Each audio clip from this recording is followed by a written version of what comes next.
apreciables compañeras, secretarias generales que nos distinguen en el Presidium con su presencia, apreciables compañeros secretarios generales de diferentes entidades federativas, compañeras y compañeros delegados a esta 72ª Convención Nacional Ordinaria de la Confederación Regional Obrera Mexicana.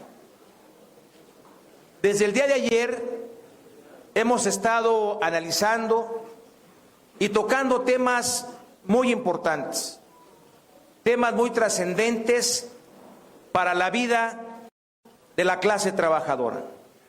Pero también hay temas muy importantes para tocar para la vida nacional del país.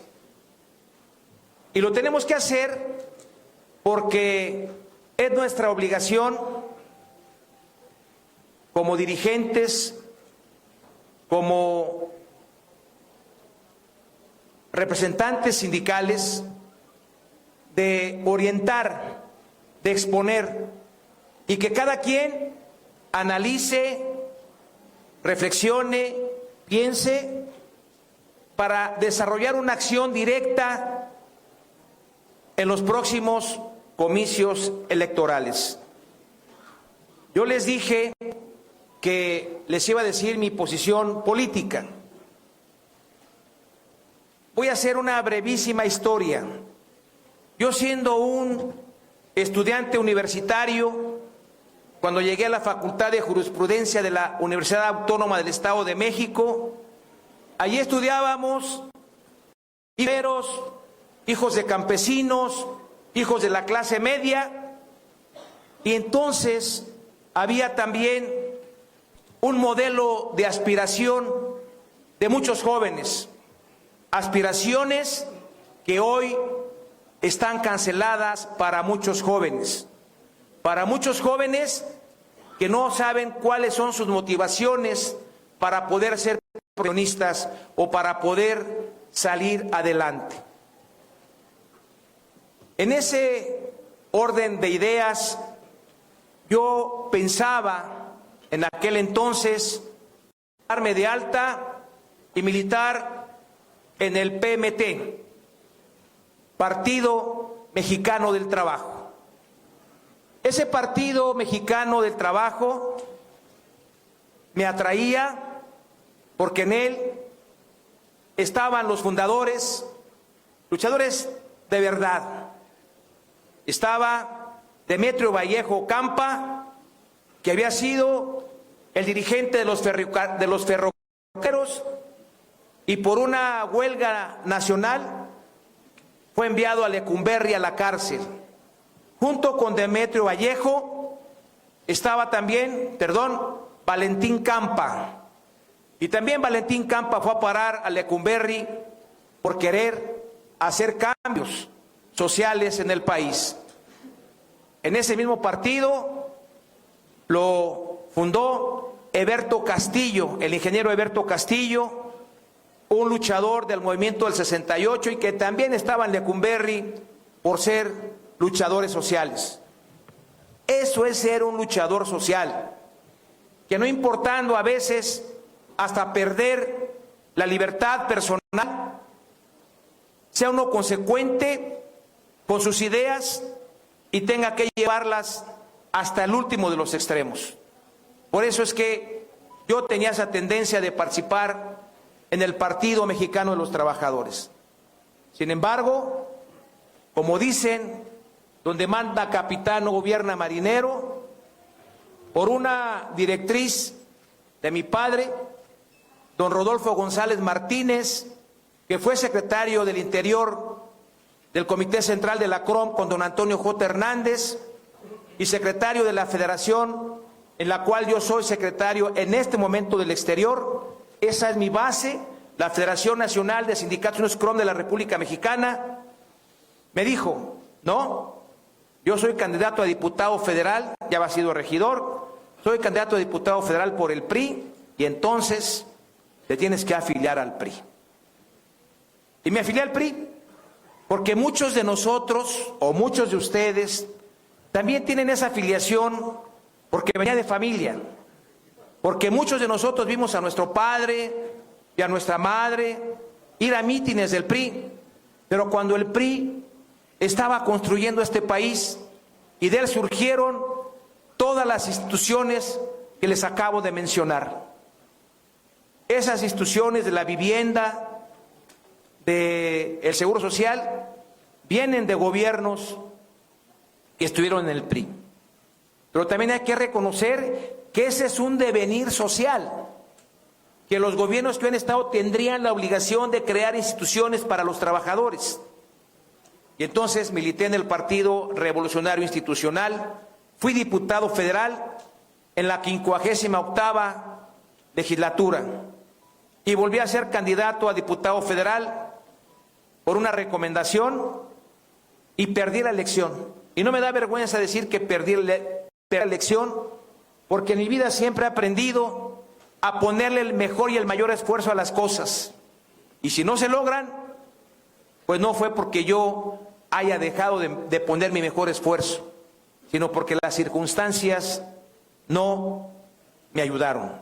Y en ese entonces, cuando fui candidato a diputado federal y perdí la elección, el candidato a la presidencia de la República era Roberto Madrazo Pintado. Fue la primera vez que el PRI se fue como tercera fuerza política. Hoy ya no soy militante del Partido Revolucionario Institucional, por muchas razones, y llegué a ser también consejero político nacional, pero tampoco pienso afiliarme a ningún partido político. No pienso militar en ningún partido político, porque como decimos, a esta edad y a estas alturas, me parece que sería faltar a mi convicción personal. Me voy a morir con mi convicción personal de haber creído siempre en el liberalismo y de creer siempre en la libertad de muchos héroes que nos dieron patria. Por eso es que se está acercando una fecha muy importante de elecciones. Y ayer le dije a mis compañeros de Lázaro Cárdenas, Michoacán, que hoy iba a meter parte de mi discurso alguien de lo que es muy importante.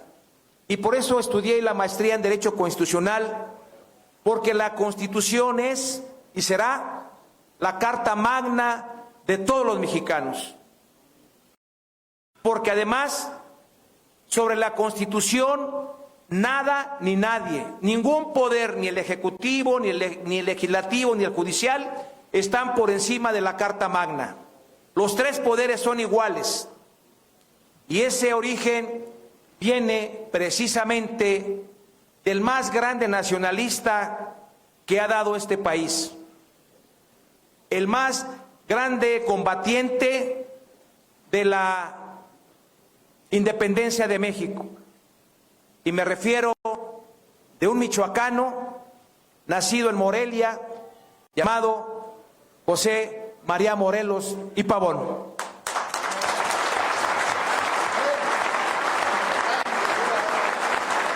José María Morelos y Pavón fue el constructor y libertador de este país. José María Morelos y Pavón fue el que hizo la Constitución de Apatzingán el 28 de octubre de 1914. Pero antes de hacer esta Constitución, José María Morelos y Pavón escribió los 23 puntos o sentimientos de la nación. Y en uno de esos puntos, el punto número 12 de los 23 puntos o sentimientos de la nación, dijo José María Morelos y Pavón que como toda buena ley es superior a todo hombre, las que emanen del Congreso deben de procurar constancia y patriotismo, moderar la opulencia y la indigencia, mejorar el jornal del pobre para alejarlo de la ignorancia, la rapiña y el hurto. Es un poema social maravilloso, escrito en una fecha antes que en otros países hubiera independencias. Y en esa Constitución de Apatzingán que hizo José María Morelos y Pavón, no solamente logró la independencia de México, porque tomó las armas cuando fue aprisionado Miguel Hidalgo y Costilla, Ignacio Allende y Juan Aldama. Y los tres fueron fusilados allá en Chihuahua y sus cabezas exhibidas en la Lóndiga de Granaditas. Y José María Morelos y Pavón también dijo algo importante y muy interesante. Cuando ganó la batalla de Oaxaca, en la Catedral de Oaxaca, porque él fue sacerdote, fue cura de Carácuaro, Michoacán, ahí se desempeñó Morelos como cura de ese pueblo. Y dijo Morelos, en ese discurso memorable, dijo: una vez obtenida la independencia de cualquier nación, no podemos llamarnos mulatos, criollos o esclavos. Todos somos americanos, porque todavía no se acuñaba el gentilicio de mexicano. Pero decía que no había divisiones, que todos éramos una sola unidad, y que había luchado por esa unidad, porque México estuviera unido. Por eso la CROM, o por eso, desde mi particular punto de vista, no podemos ser llamados ni chairos, ni fifís, ni liberales, ni conservadores. Todos somos mexicanos. ¿O no somos mexicanos todos? ¿O estamos divididos? Gracias. Esa es la CROM, precisamente. Por eso...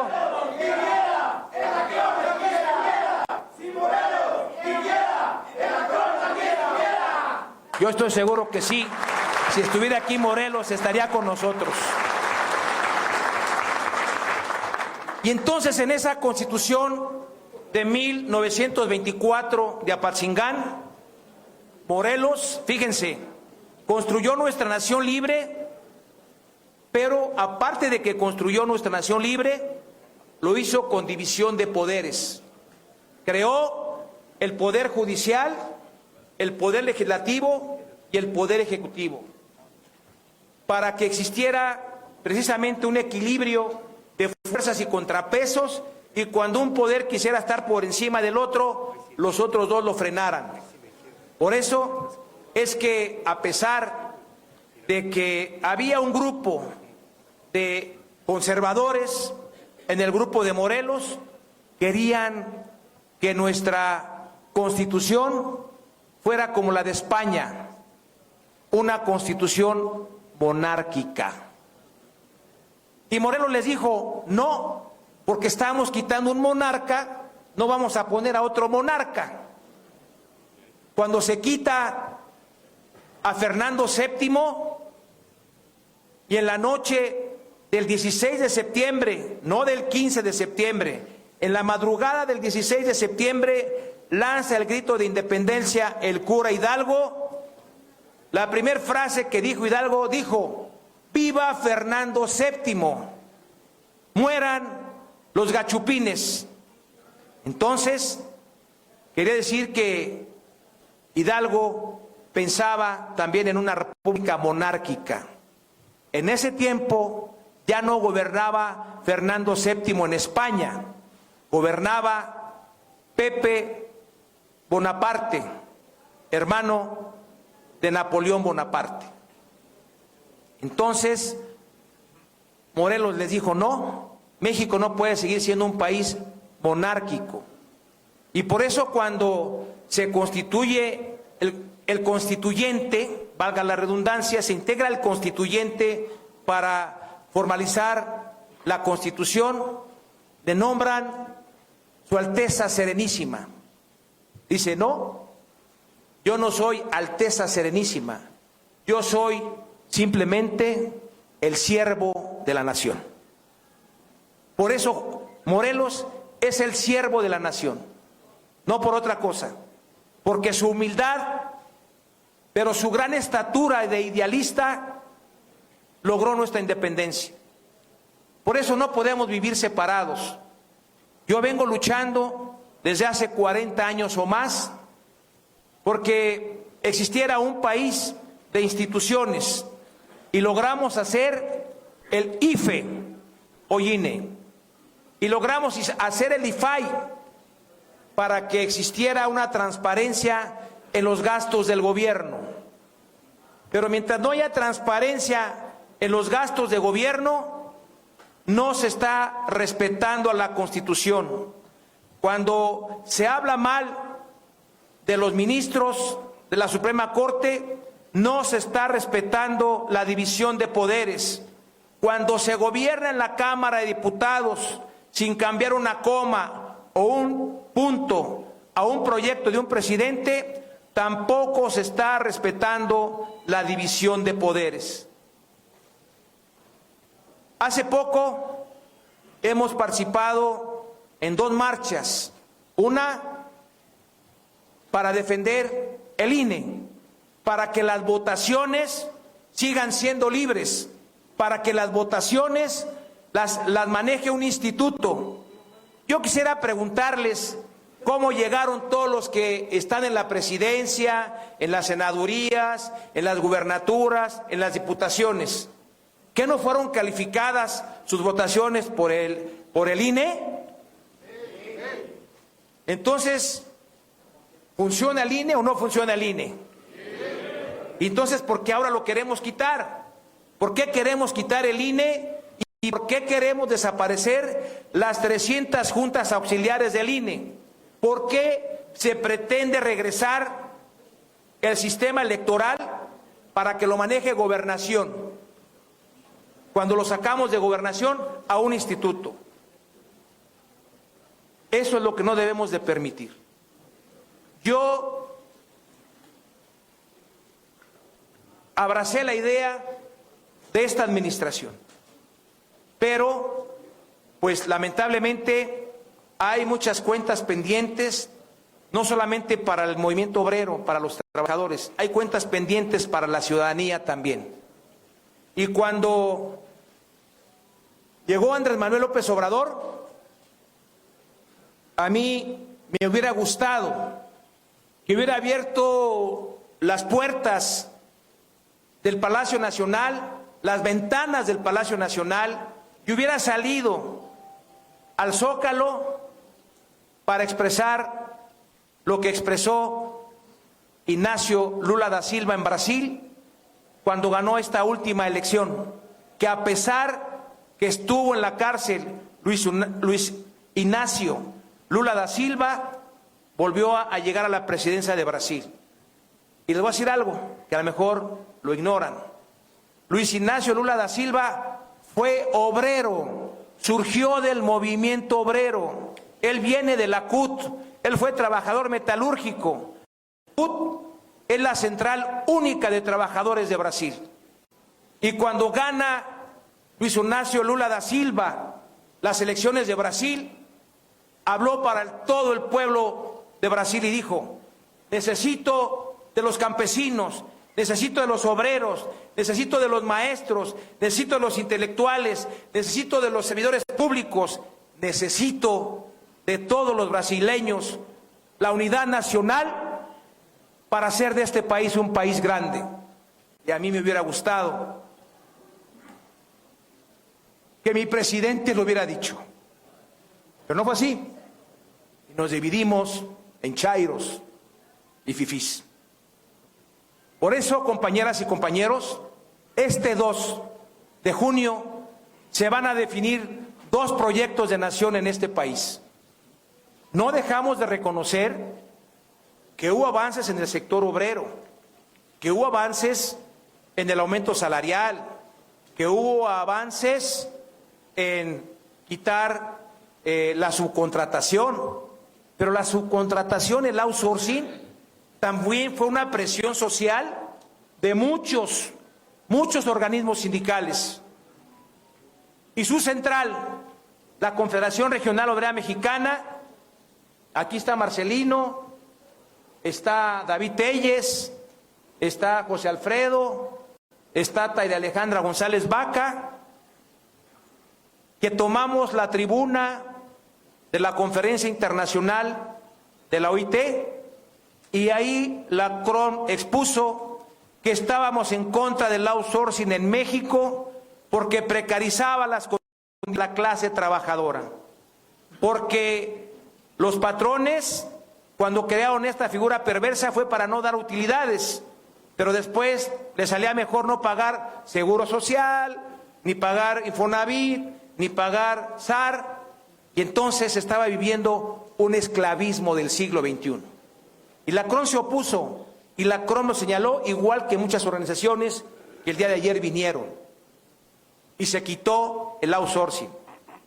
Pero cambiaron la ley, distorsionaron la ley y pusieron un tope de 3 veces el salario mínimo en las utilidades.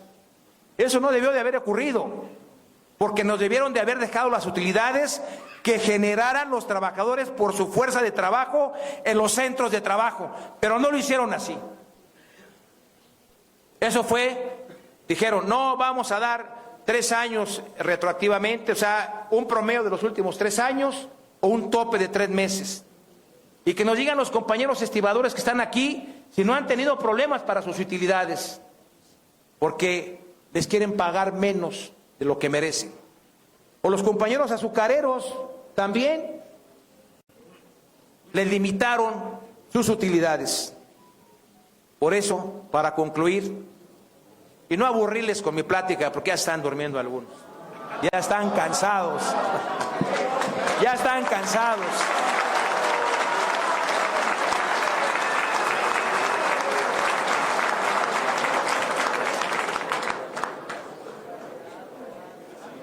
Nos quitaron parte de las utilidades, que también las utilidades no fueron diseñadas en este siglo. Las utilidades fueron obra de Ignacio Ramírez, liberal y constituyente de la Constitución de 1857. 1857. Ahí Ignacio Ramírez dijo, se me hace justo que los trabajadores tengan parte de la riqueza que generan en sus centros de trabajo, que los empresarios compartan con los trabajadores lo que generan. Y eso no se dio hasta el gobierno de Adolfo López Mateos, cuando crea Adolfo López Mateos la Comisión Nacional de Salarios Mínimos y se otorga el 8% de la utilidad. Y posteriormente otorga otro 2% para llegar a un 10%. Pero ahora tenemos problemas y lamentablemente la Corte también ya resolvió que no es anticonstitucional. Pues compañeras y compañeros, hace unos días que estuvimos en las marchas, que estuvimos en apoyo del INE y que estuvimos en apoyo de los ministros y que estuvimos en apoyo del IFAI, ¿qué creen que nos pasó en el Zócalo? Nos quitaron la bandera. Nos quitaron la bandera monumental que existe, a esa ciudadanía que fue a manifestarse, nos dejaron sin bandera. Y solamente la ponen cuando hay cierres de campaña de Morena o cuando el presidente la quiere poner.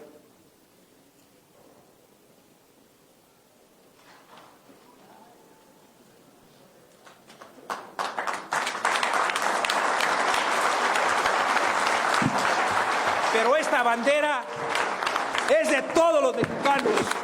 Esta bandera nos cubre a todos los mexicanos y a todas las mexicanas.